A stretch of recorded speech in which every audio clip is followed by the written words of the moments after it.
Welcome to this presentation of Reporting of Adult Abuse, Neglect, and Exploitation by a Concerned Person. Elder abuse, neglect, and exploitation are highly underreported. In this session, you will learn the basics of reporting.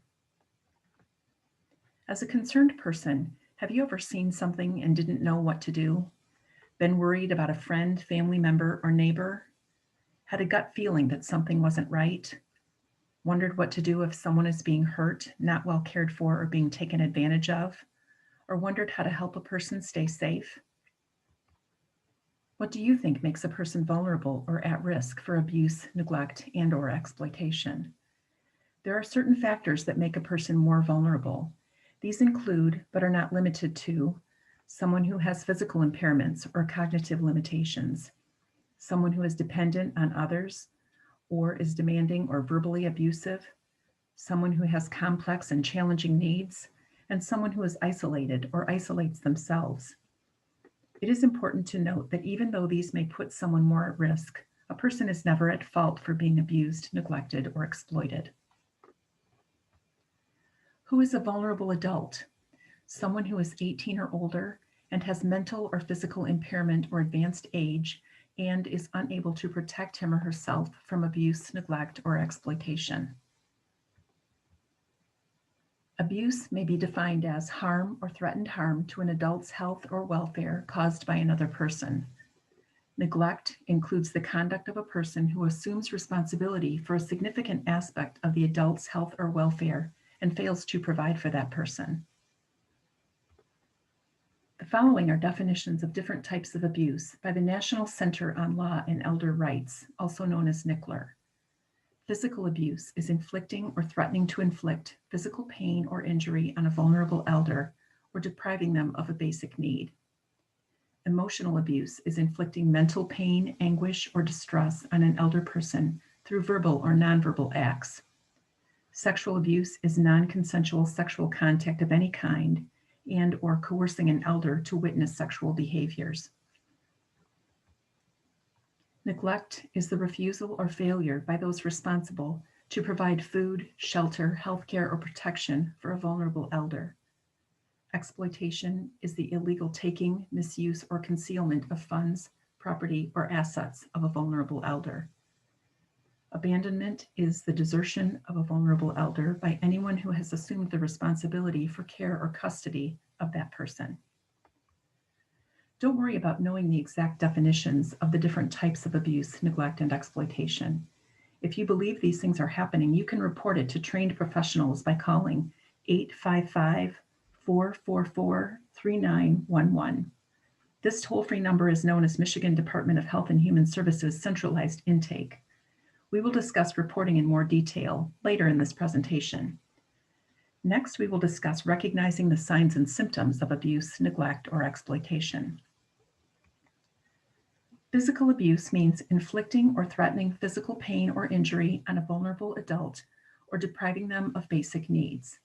Some examples of physical abuse include slapping, hitting, shaking, pinching, choking, burning, holding someone down, kicking, hair pulling, locking someone in a room, or refusing to allow someone to use the bathroom. Some examples of neglect include failure or refusal to provide the following: food, water, clothing, medication, shelter, comfort, medical or dental care, a safe environment, assistive devices such as a walker or a shower chair, and personal hygiene. Also, leaving an older adult alone for long periods of time could be neglect if the person is in need of supports or services during that time. You won't always see abuse or neglect happening. You are more likely to see signs and symptoms. Some examples of physical signs of abuse and or neglect include bruises, pressure sores, skin breakdown, broken bones, long and dirty fingernails and toenails, unwashed hair, messy or unwanted facial hair, soiled clothing, poor hygiene or body odor, cuts, and burns. Mental abuse means inflicting mental pain, anguish, distress, or social isolation on a vulnerable adult through verbal or nonverbal acts. Some examples of mental abuse include verbal attacks, shouting, belittling, bullying, refusing to talk to the person, ignoring or isolating them from others, stalking, threats, insults or name-calling, humiliation, harassment, and treating an older person like a child. Some of the mental or emotional signs of abuse and neglect include depression and crying, anger, hostility, increase in confusion, fear, cowering, acting submissive, hesitant to talk, not communicating, loss of eye contact, vacant stares, changes in behavior or mood. Sometimes the signs and symptoms of abuse and neglect are less physical and more emotional. Verbal expressions that suggest someone may have been abused or neglected include saying things like, "Leave me alone," "I'm afraid," "Get out," "I just want to die," cursing, "It doesn't matter," "I don't want to talk about it," "I'm sorry." Regarding "I'm sorry," sometimes victims feel the mistreatment is their fault. Some examples of sexual abuse include forcing a person to view pornography, talking about sex in a way that makes someone uncomfortable, engaging in inappropriate, unusual, or aggressive sexual activities, sexual contact with anyone who is unable to give a clear and informed yes or no. Some signs of sexual abuse include pain, bruising, and/or bleeding of the breast, genital, or anal area, withdrawal from others, panic attacks, developing a sexually transmitted disease or STD, difficulty walking or sitting. Self-neglect is characterized as the behavior of an older adult that threatens their own health or safety and generally manifests itself by failure to provide themselves with adequate food, water, clothing, medication as prescribed, personal hygiene, safety precautions, and/or shelter, which may include extreme hoarding. Exploitation is an action involving the misuse of an adult's funds, property, or personal dignity by another person.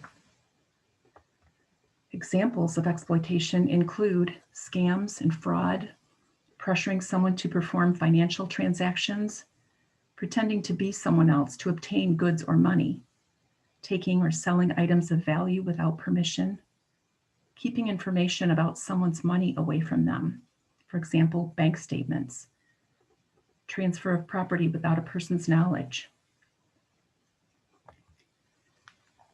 Some of the signs suggesting financial exploitation include unknown credit, debit card charges, unexplained purchases and/or unpaid bills, credit cards that the older adult did not apply for, missing checks, debit or credit cards, unknown withdrawals from a bank account, a family, friend, or guardian using someone's money for their own benefit, items of value taken from a home without permission, and unauthorized online transactions. These are all examples of taking control of a person's finances without his or her consent. Some of the signs which suggest someone's personal dignity may have been exploited include being used as a servant in one's own home, being used in illegal drug operations, either from one's own home or to move drugs, being talked down to, feeling degraded and humiliated, or being ignored. In summary, the examples provided on this and previous slides are not all-inclusive. Just because it wasn't on a list does not mean abuse, neglect, or exploitation hasn't occurred. Once again, if you suspect someone is being abused, neglected, or exploited, it is important that you report your concerns by calling 855-444-3911. Next, we will cover the details of reporting these concerns. There are several reasons why reporting is so important. To name a few, it can make a difference in that person's life. It can prevent further harm, and support and services can be made available to assist the vulnerable adult. Some have expressed concerns about reporting. They may feel as though they are interfering in someone else's life, but if you don't, who will? Others may be concerned about causing someone to be moved out of their home, But the bigger concern here is, what if a vulnerable adult continues to be hurt?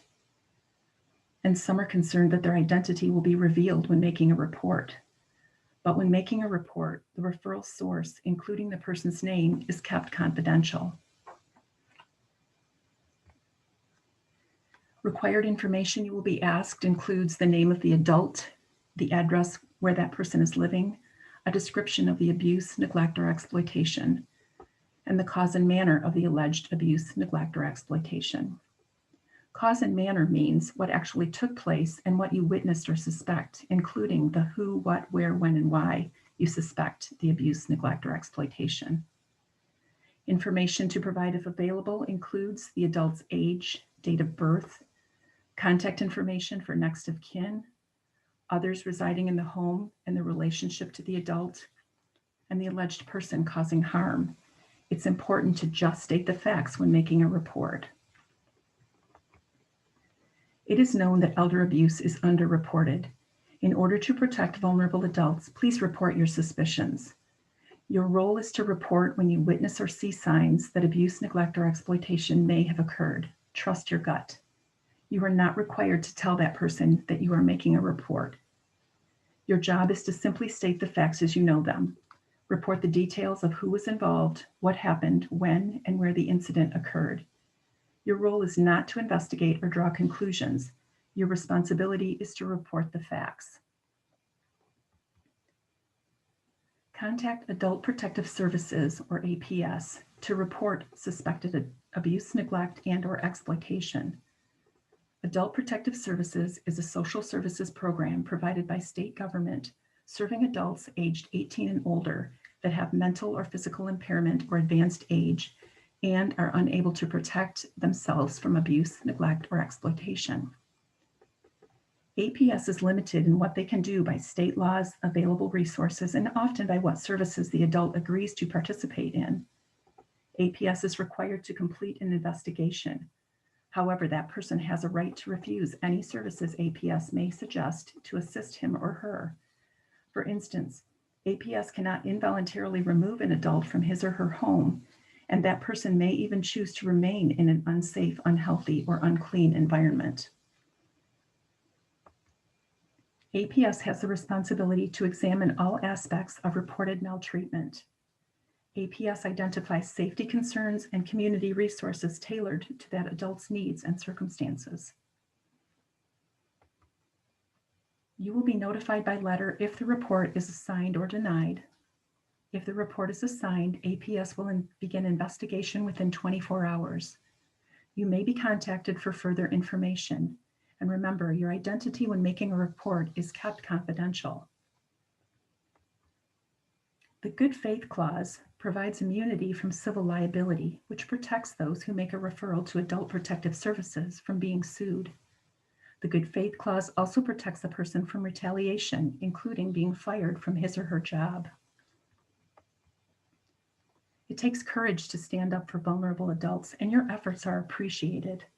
Remember, you are just reporting the facts of any incidents, behaviors, or conversations that may be signs or symptoms of abuse, neglect, or exploitation. You usually won't see these happening. You will more likely see physical and/or emotional signs and symptoms. And most of the time, these signs won't be 100% clear. However, reporting them will ensure the greatest safety. It's up to the investigators to determine if abuse, neglect, or exploitation has occurred.